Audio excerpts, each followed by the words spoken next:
नमस्कार, मेरा नाम नाज़िया हसन है और मेरे व्याख्यान का विषय भारतेंदु की ज़ुबानी पराधीनता की कहानी है। भारतेंदु हरिश्चंद्र का जन्म सन 1850 में हुआ था। जब भारतेंदु बालक थे तभी 1857 में स्वतंत्रता का पहला संघर्ष भारतवर्ष में आरंभ हुआ।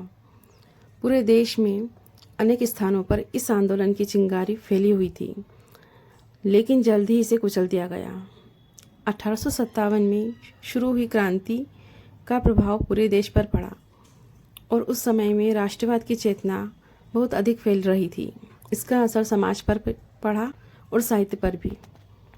भारतेंदु का लेखन काल 1857 के बाद का है। वे सन 1885 तक जीवित रहे और भारतीय राष्ट्रीय कांग्रेस की स्थापना भी सन 1885 में हुई। यानी सन 1885 तक भारतीय राष्ट्रीय कांग्रेस के गठन की पृष्ठभूमि तैयार हो गई थी। राष्ट्रीयता की भावना से भारतेंदु हरिश्चंद्र भी अछूते न रहे। उन्होंने अपनी रचनाओं के माध्यम से इस राष्ट्रवादी चेतना को बढ़ाया और आम जनता को प्रेरित भी किया। इसके लिए उन्होंने अपनी रचनाओं का सहारा लिया। भारतेंदु का समय वह काल था जिसमें अंग्रेजों की दमनकारी नीतियां पूरे देश में पांव पसार चुकी थी। इसके बावजूद भारतेंदु अंग्रेजों की निंदा करने में कभी नहीं डरे। उन्होंने निडर होकर लिखा, भीतर भीतर सब रस चुसे, हंसी हंसी के तन मन धन मुसे, जाहिर बातन में अति तेज क्यों, सकी साजन नहीं अंग्रेज। भारतेंदु की चतुराई और वाक्पटुता का यह अद्भुत उदाहरण है। वे देश की पीड़ा को अभिव्यक्त करने में कभी नहीं हिचकिचाए। उन्होंने निर्भीक होकर लिखा कि जिस भारत को हम पूरे विश्व में सर्वोत्तम मानते थे, आज उसी भारत से खुशियां गायब हो चुकी है। वे लिखते हैं, जो भारत जग में रहियो सबसे उत्तम देश, ताही भारत में रहियो अब नहीं सुख को लेस। राष्ट्रीय भावना से भारतेंदु की रचनाएं ओतप्रोत हैं। वे देश और समाज की चिंता लगातार करते हैं और अपने अतीत को याद करते हुए भारत की इस दशा से दुखी हैं। जहां भीमकरण अर्जुन की छटा दिखती, वहां रही मूर्ता कला अविद्या राती। अब जहां देखा तहां दुख ही दिखाई, हा हा भारत दुर्दशा न देखी जाए। भारतेंदु की राष्ट्रीय भावना उनके नाटकों में बार बार दिखाई देती है। अंधेर नगरी इसका उदाहरण है। अंधेर नगरी में चौपट राजा का राज्य है। यह अंधेर नगरी प्रतीक है भारत की और चौपट राजा अंग्रेजी राज्य व्यवस्था है। इसी नाटक में भारतेंदु चना बेचने वाले पात्र के माध्यम से पूरी शासन व्यवस्था पर करारा व्यंग्य करते हैं। चने वाला गाते हुए चना बेचता है। यह केवल मनोरंजन के लिए नहीं है, बल्कि यह जन चेतना जागृत करने के लिए भी है। अंग्रेजी प्रशासन के लिए चने वाले की पंक्तियाँ, चना हाकिम सब जो खाते, सब पर दूना टिकस लगाते। चूरन बेचने वाला पुलिस और साहबों के लिए कहता है, चूरन साहिब लोग जो खाता सारा हिंद हजम कर जाता, चूरन पुलिस वाले जो खाते बस कानून हजम कर जाते। भारतेंदु के ये पात्र आम जनता के बीच रहने वाले पात्र हैं। उनकी यह बातें आम जन को सोचने के लिए विवश करती रहती हैं। इसी नाटक का एक प्रमुख पात्र है गोवर्धन दास, जो अंधेर नगरी में आकर प्रसन्न तो है पर सच्चाई भी बयां करते हुए कहता है, अंधाधुन मचियो सब देसा, मानहु राजा रहत विदेशा, गो द्विज श्रुति आदर नहीं होई, मानो नरपति विधर्मी कोई। भारतेंदु अंग्रेजी राजा से मुक्ति पाने की बात करते हैं। यह मुक्ति वास्तव में पराधीनता से मुक्ति है। राष्ट्रीय चेतना का प्रमुख उद्देश्य है स्वतंत्रता प्राप्ति, अर्थात पराधीनता से मुक्ति पाना। राष्ट्रीयता की भावना का एक प्रमुख अंग है अपनी भाषा के प्रति जागरूकता। भारतेंदु इस बिंदु को लेकर अत्यंत संवेदनशील और सजग थे। वे अपनी भाषा की अस्मिता के लिए लगातार अपनी लेखनी चला रहे थे।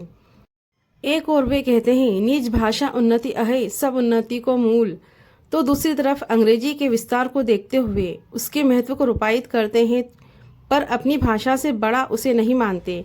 अंग्रेजी पढ़ी के यद्यपि सब गुण होत प्रवीण, वे निज भाषा ज्ञान बिनु रहत हीन के हीन। अंग्रेजों के द्वारा प्रेस के महत्व को जानकर भारतेंदु ने उसका उपयोग किया और स्वयं अनेक पत्रिकाएं निकालकर भारतीय जनमानस को प्रेरित करने का काम किया। वे पंक्तियां हिंदी के प्रचार का काम तो कर ही रही थी, साथ में भारतीयता और राष्ट्रीयता का प्रसार भी कर रही थी। भारतेंदु अपनी कलम के माध्यम से अंग्रेजों से सीधा मोर्चा लेते थे। वे धनंजय विजय में लिखते हैं, वही मनोरथ फल सुफल, वही महोत्सव हेत, जो मानी नीच रिपुन सो अपनू बदलो लेत। यह आह्वान है जनता को शत्रुओं से बदला लेने का। वे शत्रु अंग्रेज ही तो हैं जिनसे भारतीय जनता बुरी तरह से त्रस्त थी। भारतेंदु बार बार अपने अतीत को याद करते हुए कहते हैं कि जब जब भारत में आपस में फूट पड़ी है, तब तब हमें गुलामी का मुंह देखना पड़ा है। के माध्यम से वे सचेत कर रहे हैं कि एकता ही हमें मुक्ति दिला सकती है। भारतेंदु की एक बड़ी विशेषता थी कि वे यात्राएं किया करते थे और भारत के अनेक प्रदेशों की राजनीतिक जागरूकता से परिचित भी थे। वे बंगाल के परिवेश के माध्यम से भारत दूरदर्शा पर लिखते हैं कि हिंदी प्रदेश उतना जागरूक नहीं है जितना बंगाल। भारतेंदु कवि वचन सुधा में लगातार अंग्रेजी राज्य के विरुद्ध कठोर टिप्पणियां लिखते रहे। अंग्रेजी राज्य में भारत की बढ़ती हुई दरिद्रता का उल्लेख करते हुए भारतेंदु लिखते हैं, कपड़ा बनाने वाले, सूत काटने वाले, खेती करने वाले आदि सब भीख मांगते हैं। खेती करने वालों की यह दशा है कि लंगोटी लगाकर हाथ में तंबा ले भीख मांगते हैं, और जो निरुद्यम हैं उनको तो अन्य की भांति है। उन्होंने स्वदेशी का आंदोलन चलाया था। उन्होंने स्वदेशी प्रचार प्रसार के लिए एक प्रतिज्ञा पत्र तैयार किया था और उस पर बहुत सारे लोगों के हस्ताक्षर लिए थे। स्वदेशी के पक्ष में जोरदार मुहिम चलाते हुए लिखा था, भाइयों अब तो संबंध हो जाओ और ताल ठोककर इनके सामने खड़े तो हो जाओ।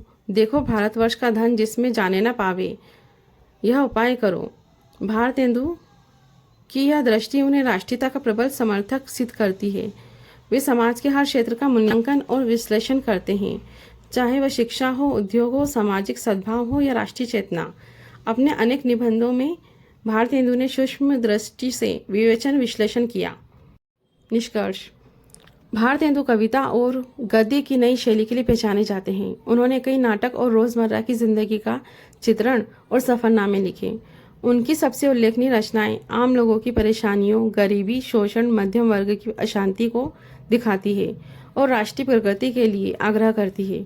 उनकी रचनाओं ने भारत में गरीबी और विदेशी प्रभुत्व के बारे में गहन भावनाओं को व्यक्त किया। भारतेंदु आधुनिक भारत के महानतम हिंदी लेखकों में से एक और आधुनिक हिंदी साहित्य का पितामह माने जाते हैं।